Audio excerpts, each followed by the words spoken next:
को ठाकुर जी ऐसे अंटी में बांध के फिर कमर पे बांध लेते हैं। तो किशोरी जी वहीं देखती रहती हैं, कौन पे कृपा करनी है, कौन पे अनुग्रह करना है, कौन पे न्याय करना है, कौन पे अन्याय न कर रखो, आदि आदि जो भी भाव।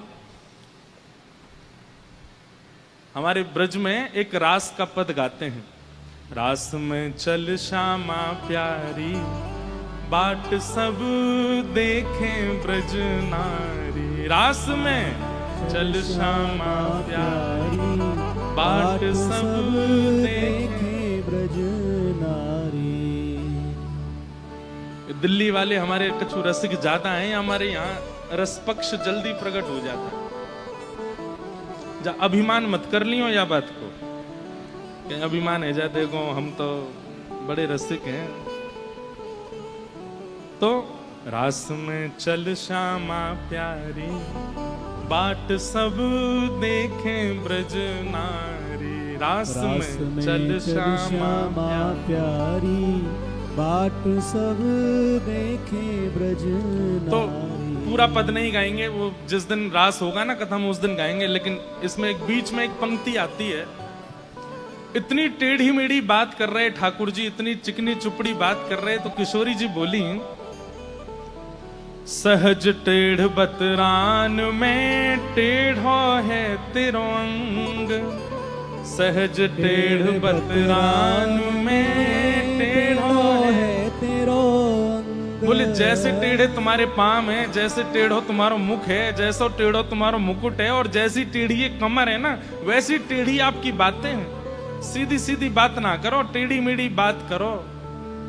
सहज टेढ़ बतरान में टेढ़ो है तेरो अंग। तो ठाकुर जी बोले, हे श्यामाजू, रचनाकार अपनी ही रचना की बुराई कर रहा है। क्या कह रहे हैं ठाकुर जी? रचनाकार अपनी ही रचना की बुराई कर रहा है। किशोरी जी बोली मतलब? बोले आपने ही तो रचना करी है हमारी टेढ़ी मेढ़ी। बोले हमने कैसे करी? बोले तेरे कुटिल कटाक्ष ने मेरो तन कर दियो त्रिभंग। हे श्यामाजू, ये जो टेढ़ी टेढ़ी आप मेरी ऊपर कटाक्ष डारो, वही थे तो मेरो अंग टेढ़ो भयो है। मतलब किशोरी जी ऐसे देखती हैं ठाकुर जी को, कमर की ओर अपलक नेत्रों से देखती हैं, सो ठाकुर जी ऐसे है जाए। बोले मुझको शर्म आ, मेरी कमर है, शर्म आ रही है। तो किशोरी जी चरणन की ओर देखें तो ठाकुर जी चरणन, बोले मेरे चरणन ने शर्म आ रही है। ठाकुर जी की मुख की ओर देंगे तो ठाकुर जी होंगे अब मेरे मुख को भी शर्म आ रही है। किशोरी जी के मुकुट ही देख लूं तो मुकुट भी टेढ़ा है। ऐसी ठाकुर जी बांके बिहारी है, संपूर्ण टेढ़े है। बड़े बड़े भाव हैं भैया हमारे ब्रज के। तेरे कुटिल कटाक्ष ने मेरो तन कर दियो त्रिभंग, बंक मुरली की बलिहारी, चलो पिया नटवर गिरधारी। बंक मुरली की बलिहारी, चलो पिया नटवर। इसलिए जिनका भी ये पत्र है, आपसे हमारी प्रार्थना है, कम से कम भैया लोग नारायण शिव में भेद मानने लग गए, लोग राम कृष्ण में भेद मानने लग गए, आप किशोरी जी और ठाकुर जी में ही भेद मानने हो, ये गलत है। उनके आपके मुख से राधा राम निकल रहा है तो ये चित्त में बैठे कृष्ण ही पुकार रहे हैं। आपके मुख से कृष्ण नाम निकल रहा है तो चित्त में बैठी किशोरी जी, आपकी सामर्थ्य कहाँ है बोलने की? इसलिए इन दोनों युगल में ये भेद मत रखो। किसी ने कहा क्या संत कृपा और गुरु कृपा दोनों भगवत दर्शन के लिए जरूरी हैं? ये जरूरी शब्द हटा दीजिए, अब बोलिए संत कृपा और गुरु कृपा भगवत दर्शन के लिए हैं। जरूरी, ये आपने प्रश्न क्यों किया कि जरूरी हैं? जब तक संत, कल ही हमने कथा में कहा था, चाहे जितने साधन कर लीजिए, चाहे जितने जप तप नियम कर लीजिए, लेकिन यदि गुरु प्रसन्न नहीं है, कोई वैष्णव प्रसन्न नहीं है, कोई रसिक आपके भाव से प्रसन्न नहीं है, तो ठाकुर जी मिलेंगे नहीं, भगवत दर्शन होगा नहीं। कहां तक कहें, श्री भक्तमाल जी में नाभाजी बार बार एक ही बात कहते हैं, क्या भूल करके भी किसी भक्त का, किसी रसिक का, किसी वैष्णव का अपराध मत करना। क्यों? चाहे आप जितने पवित्र हो, चाहे आपका साधन जितना अच्छा हो, चाहे ठाकुर जी आपसे जितने रीझे हों, लेकिन किसी संत भक्त वैष्णव का यदि आपने अपराध कर दिया तो मिलके ठाकुर जी बिछुड़ जाएंगे। कितनी बार ऐसा मैं कथा में कहता हूं कि कई लोगों की भक्ति में फ्लक्चुएशन आता है। कैसा फ्लक्चुएशन आता है? आज भक्ति बढ़ी, फिर घट गई। सामने जितने भी लोग बैठे हैं उनसे हमारी प्रार्थना बिल्कुल ना तो बोले ना चले फिर बैठे रहें। क्या बता रहा था मैं? हाँ, फ्लक्चुएशन। ये जो उतार चढ़ाव जीवन में आते हैं ना, कई बार भक्ति में बड़ी गिरावट आने लग जाती है। जिन महापुरुष को आप रोज सुनते हैं, कई बार सुनते सुनते उन्हीं में ही दोष दिखने लग जाता है। जिन ठाकुर जी का आप नित्य दर्शन करते हैं, कभी कभी दर्शन करते करते करते करते करते करते उनमें भी दोष का भाव आने लगता है। जिस धाम में जाते ही नेत्रों से अश्रुपात होने लगता था, उस धाम में बार बार आने के बाद में वो भाव नष्ट हो जाता है। ये भक्ति में जो गिरावट आती है ना, इसका मूल कारण केवल यही है कि आप किसी वैष्णव का अपराध करे बैठे हो। और एक बात हमारी बहुत ध्यान से सुनिएगा, इस संसार में कोई भी ऐसा नहीं है, चाहे वो मैं हूं चाहे आप हैं, हमसे बनता ही है। एक वैष्णव अपराध तो हम लोग रोज करते ही हैं, हमसे होता है। और ठाकुर जी की दूरी का एकमात्र कारण है वैष्णव अपराध। ठाकुर जी की सेवा में चूक हो जाए, श्रृंगार में चूक हो जाए, प्रसादी में चूक हो जाए, चलेगा, लेकिन किसी भक्त का अपराध मत करो।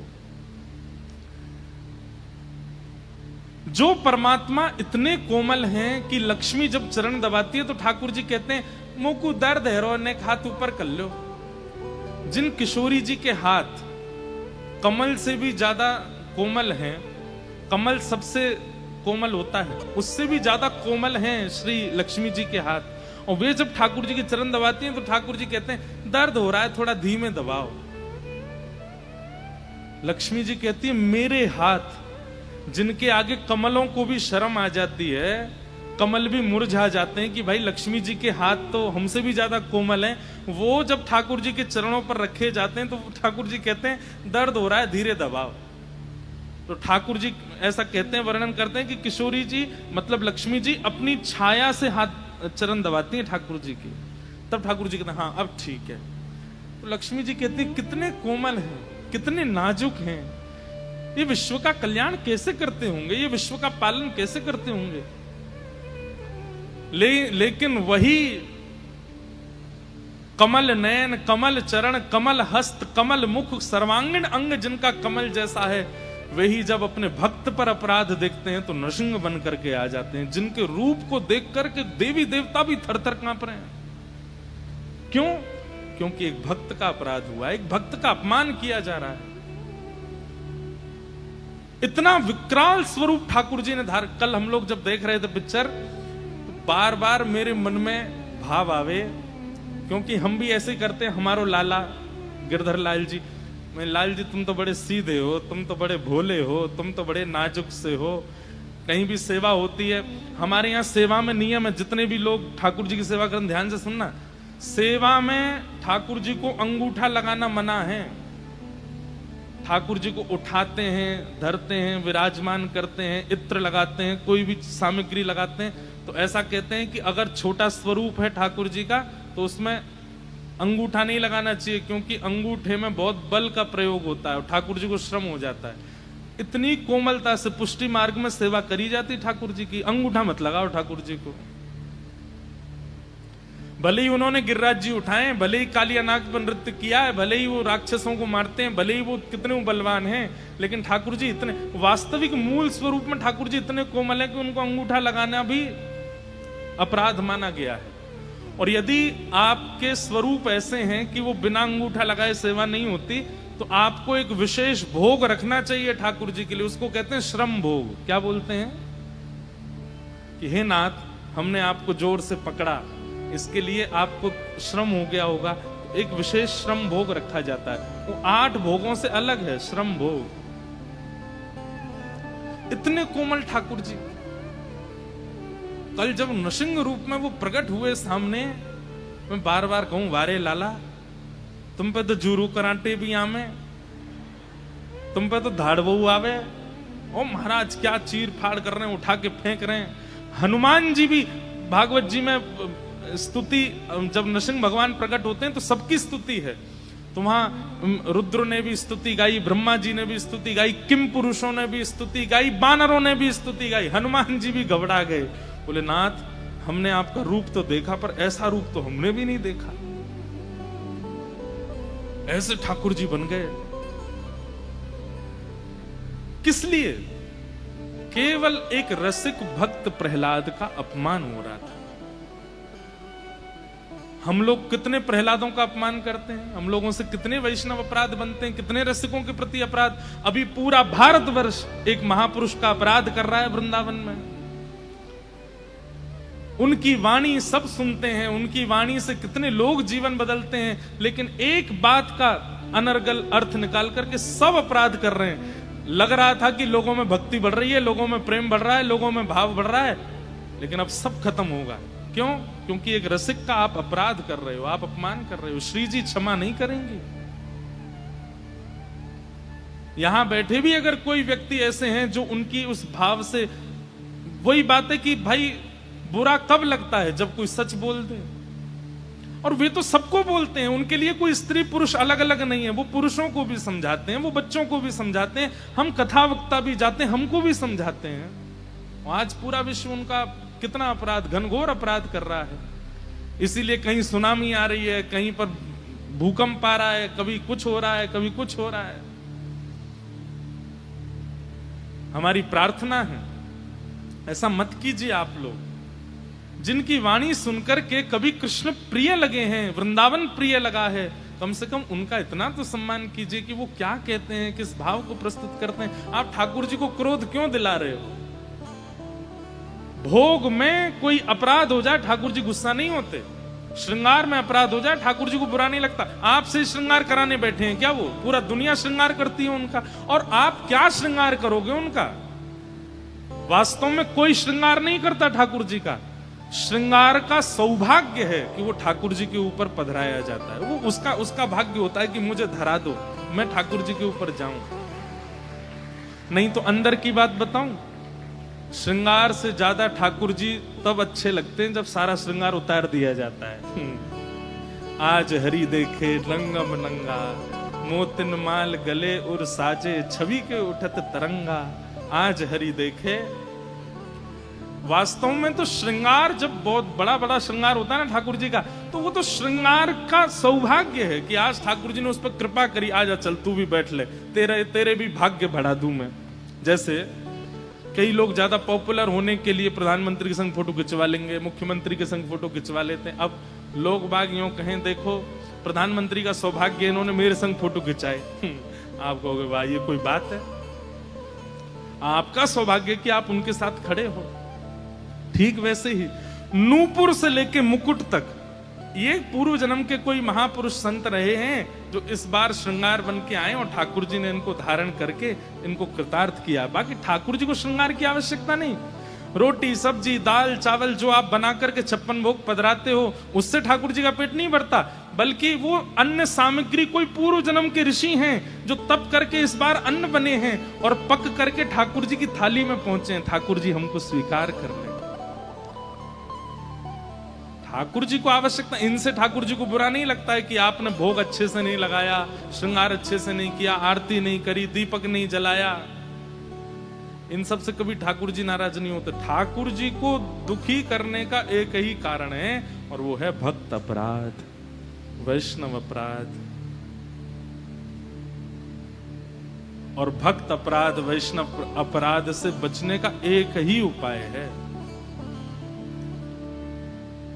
जब जब कोई आपके सामने रसिक आ जाए, चाहे परिचित है चाहे अपरिचित है, पर उसकी वेशभूषा से पता चल जाए कि रसिक है, तुरंत सिर झुका के क्षमा मांगो। और कम से कम प्रत्येक दिन 10 से लेकर के 100 वैष्णवों तक से जितना ज्यादा हो सके सबको प्रणाम करो और क्षमा मांगो कि हमें क्षमा कर देना, हमसे अपराध हो गया। आप कहोगे, पूछेंगे कब हुआ अपराध? बोले अब हुआ तो कुछ नहीं है, लेकिन महाराज जी बोल गए इसलिए मांग रहे हैं हम, ऐसा मत करना। अपराध सबसे होता है, इसलिए सबसे क्षमा मांगो, हमें क्षमा कर दीजिए, हमें क्षमा कर दीजिए। जितने रसिकों से, वैष्णवों से आप क्षमा याचना कर लेंगे, उतनी जल्दी अपराध मुक्त होंगे, ठाकुर जी उतने प्रसन्न रहेंगे। बस उनके रसिकन को खुश रखो। तो आप जो ये कह रहे हैं कि क्या संत और गुरु कृपा भगवत दर्शन के लिए जरूरी है, ये प्रश्न नहीं है, ये उत्तर है। संत दर्शन, गुरु दर्शन से ही भगवत दर्शन होगा, नहीं तो भगवत दर्शन नहीं होगा कभी भी। इसलिए इस बात को ध्यान लीजिए। आपने एक बार कथा में कहा था कि आप भक्ति पथ पर चलोगे तो संसार छूटेगा। तो क्या कथा श्रवण से और भक्ति पथ की आदि आदि भावों में जीवन में आने से संसार में टूटे हुए रिश्तों में मधुरता आएगी, ऐसा सोचना गलत है? मतलब मैं समझ गया बात। आप ये कहना चाह रहे हैं कि कथा सुन करके, भक्ति पथ पर चल के, भजन करके अपने जो संसारी संबंध हैं वो अच्छे हो जाएं, ये भावना रखना सही है कि गलत है? सूरदास जी कहते हैं, जैसे राखो तैसे रहूं, जैसे राखो तैसे। प्रार्थना प्रहलाद जी ने भी की है ठाकुर जी से कि ठाकुर जी मेरे पिताजी का स्वभाव बदल दीजिए। पर प्रहलाद जी ने अपने स्वार्थ के लिए नहीं किया कि मेरे पिताजी को इसलिए बदल दीजिए क्योंकि वो मेरे पिता हैं, तो मैं और वो खुश रह सकें, इसलिए नहीं। उनका स्वभाव इसलिए मधुर कर दीजिए ताकि मैं अकेला भजन ना करूं, पिताजी भी मेरे साथ भजन करें। मीराबाई ने कभी भी अपने ससुराल पक्षियों की कभी शिकायत नहीं की ठाकुर जी से, बल्कि गिरधर गोपाल जी से प्रार्थना की, मेरी ननद के, मेरे देवर का स्वभाव मधुर कर दीजिए ताकि ये भी आपकी भक्ति कर सकें। अपने स्वार्थ के लिए आप ठाकुर जी से नहीं मांग सकते कि इनका व्यवहार अच्छा कर दो ताकि मेरे से अच्छे रहें।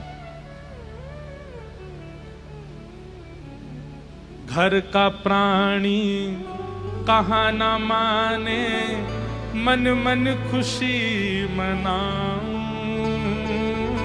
घर का प्राणी कहा ना माने, मन मन खुशी मनाऊं। भैया भक्ति में ये तो वरदान है कि लोग आपसे छूट रहे हैं, लोग आपसे विमुख हो रहे हैं, लोग आपको ब्लॉक कर करके जा रहे हैं। क्यों? आप रोज कथा की लिंक भेज देते हो उनको, ले कथा सुन, ले कथा सुन। आज महाराज जी क्या बोले, 2-4 दिन बाद दिखा उसकी डीपी दिखाई नहीं दे रही है, क्या हो गया? ब्लॉक कर दिया। उस दिन नाच लेना, जय हो श्री जी, जय हो मेरी कृपा में राधा रानी, आपने बड़ी कृपा करी, एक बार और कम किया जीवन से, एक व्यक्ति को दूर किया। अरे संसार के लोग मुझसे रूठे ना, मुझसे दूर जाए ना, इसके लिए किशोरी जी से प्रार्थना नहीं करनी, इसके लिए कथा नहीं सुननी, इसके लिए भक्ति पथ पर नहीं चलना है। किसी के स्वभाव में भक्ति आए इसके लिए प्रार्थना आप कर सकते हो, लेकिन वो व्यक्ति मुझसे अच्छा रहे इसके लिए प्रार्थना नहीं कर सकते आप।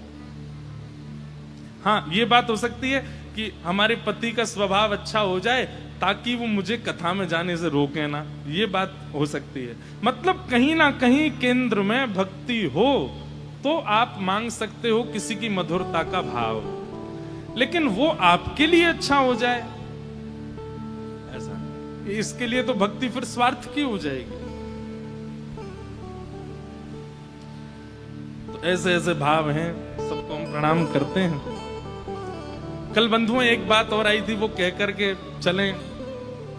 कल जब नृसिंह भगवान को बहुत क्रोध आया ना, तो उसमें ऐसा प्रसंग आता है कि भागवत जी में सबने स्तुति की लेकिन ठाकुर जी शांत नहीं हुए। तब प्रहलाद जी गए और प्रहलाद जी ने जाकर के भगवान की स्तुति गाई, बहुत सुंदर स्तुति गाई प्रहलाद जी ने। अब क्योंकि पिक्चर में 1-2 जगह तो श्लोक प्रयोग किए, पर प्रहलाद जी की स्तुति का जो श्लोक है ना, इतना सुंदर है। कई बार मैं जब बोलता हूं वो श्लोक तो नेत्र सजल हो जाते हैं। प्रहलाद जी कहते हैं,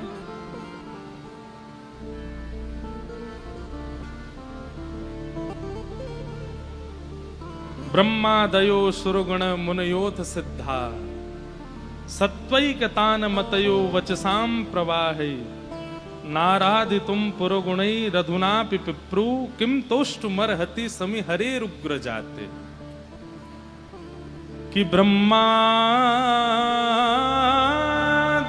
सुरगुणा मुनयोथ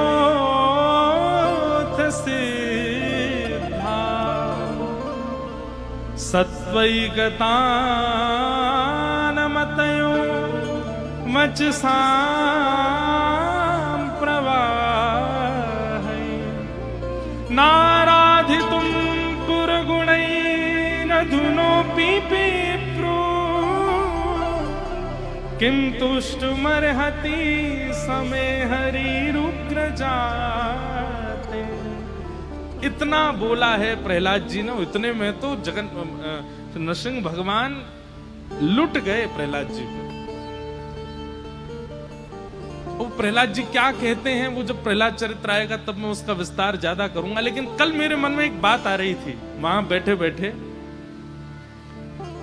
और मैंने वहां जब पिक्चर पूरी हुई तो मैंने बोला भी वो बात। मैंने कहा कि भैया आज मन में आ रहा था कि सब डर डर के भाग गए, कोई भी नरसिंह भगवान का क्रोध शांत नहीं कर पाया। तब प्रहलाद जी ने आकर के स्तुति गाई और नरसिंह भगवान का क्रोध शांत हुआ। हम ठाकुर जी से प्रार्थना करेंगे कि हे ठाकुर जी, अगले कल्प में जब भी नरसिंह अवतार हो तो हमको प्रहलाद जी का मित्र बना देना। कोई ब्रजवासी मित्र बन के चलो जाएगा प्रहलाद जी को, और जैसे ही ठाकुर जी को क्रोध आएगा सब लोग स्तुति गाएंगे, डर डर के भागेंगे। तो फिर प्रहलाद जी जब स्तुति गाने जाएंगे तो हम कहेंगे प्रहलाद जी नहीं, रुको, स्तुति गावे की जरूरत ना है, हम एक शब्द बोलेंगे, इनको क्रोध अभी शांत होगा। और जब नरसिंह भगवान क्रोध में घुर्रा रहे होंगे, अपने नाखूनों को ऐसे कर रहे होंगे, तब हम जोर से बोलेंगे बोल वृषभानु के जमाई की। ये सुनते ही नरसिंह भगवान को सबरो क्रोध निकल जाएगा। कौन नरसिंह? नरसिंह भगवान तुरंत, जो नरसिंह बने बैठे रहते हैं वो तुरंत अपना रूप वूप बदल के तुरंत श्याम सुंदर बन जाएंगे। अरे श्यामाजू आई हैं क्या यहाँ पे? किशोरी जी भी आई हैं क्या? हमने की प्रहलाद जी आपने इतनी बड़ी स्तुति गाई। प्रहलाद जी की स्तुति सुंदर बहुत है। प्रहलाद जी की बातों में एक बात तो है कि भक्त को एक चीज सीखनी चाहिए, ऐसी वाणी ठाकुर जी के सामने गावे या बोले कि ठाकुर जी लुट जाएं उस पे। ये प्रहलाद जी से सीखो। प्रहलाद जी ऐसे शब्दों का प्रयोग करते हैं स्तुति में कि ठाकुर जी बोले कि मैं तो पे क्या वार दूं प्रहलाद, तू बता मुझे। लेकिन कल बैठे बैठे मन में, मेरे वहीं बैठे बैठे मन में आया कि हे प्रहलाद जी चिंता नहीं करो, अगली बार मैं भी रहूंगा आपके संग, और अगली बार जैसे इनको क्रोध आएगा आप स्तुति गाने जो मैं कहूंगा रुको ने, और कान में बता दूंगा जोड़ते मेरे संग यही बोल दो, एक शब्द में नरसिंह भगवान शांत हो जाएंगे, तुरंत बिल्कुल अपने कृष्ण रूप में आ जाएंगे। एक बहुत सुंदर पद है, हमारे ठाकुर जी गाते हैं। कौन गाते हैं? मीराबाई के पद सुने हैं आपने, सूरदास जी के पद सुने, अब ठाकुर जी को पद सुनो। ठाकुर जी क्या गाते हैं?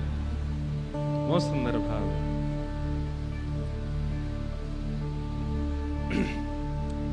हो प्यारी नित,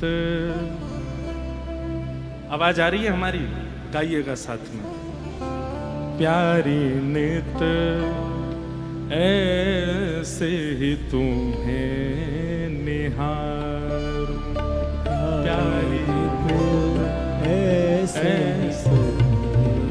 निहार, प्यारी नित ऐसे ही तुम्हें निहार, प्यारी नित ऐसे ही तुम्हें निहार, ऐसे ही तुम्हें निहारूं, ऐसे ही तुम्हें निहारूं, ओ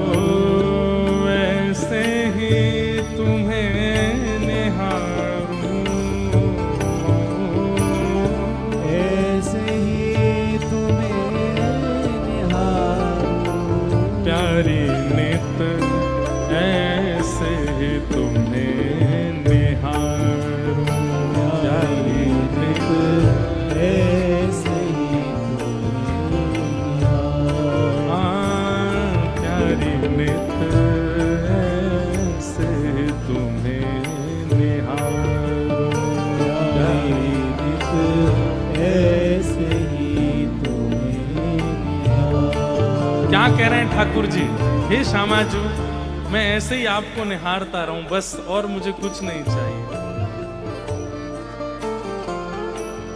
तृण तोड़ूं या चंद्र बदन पे, तृण तोड़ूं या चंद्र बदन पे, तृण तोड़ूं या चंद्र बदन पे, तृण तोड़ूं या चंद्र बदन पे, राई नौन उतारूं, राई नौन उतारूं। आप लोग समझ रहे हैं भाव को?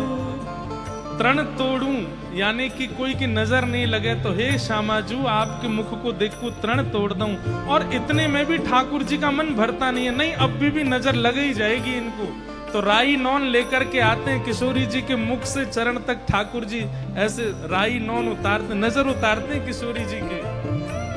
गाओ सब लोग, क्या कह रहे हैं हमारे श्याम सुंदर?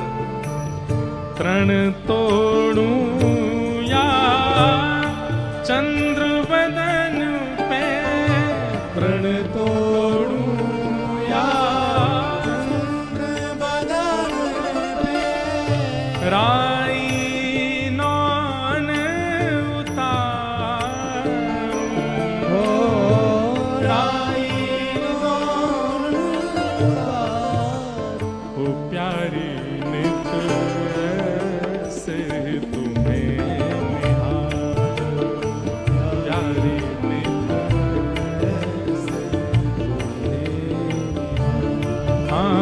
प्यारी नित से तुम्हें निहारूं, प्यारी नित से ऐसे ही तुम्हें निहारूं, ऐसे ही तुम्हें निहारूं, ओ ऐसे ही तुम्हें निहारूं,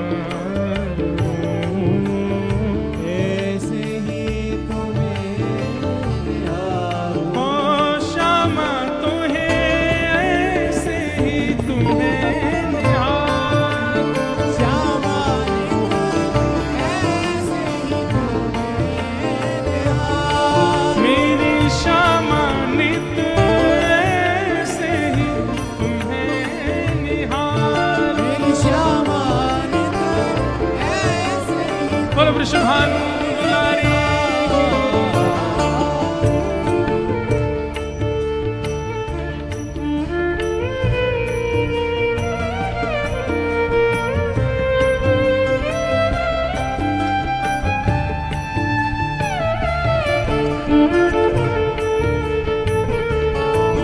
करताल बजाते रहो।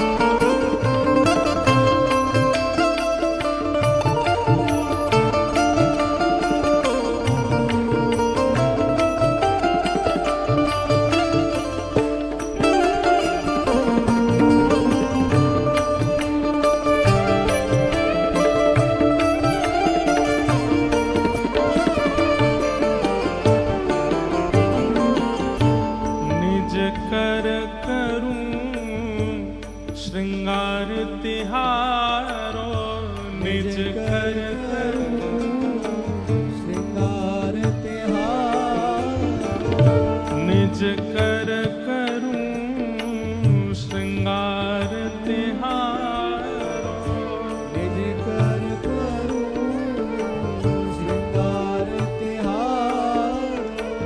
मुख पे भ्रमर विदारूं, मुख पे भ्रमर विदारूं। इसका अर्थ यदि आपको समझ आ गया तो आप शहंशाह हो। मुख पे भ्रमर विदारूं शब्द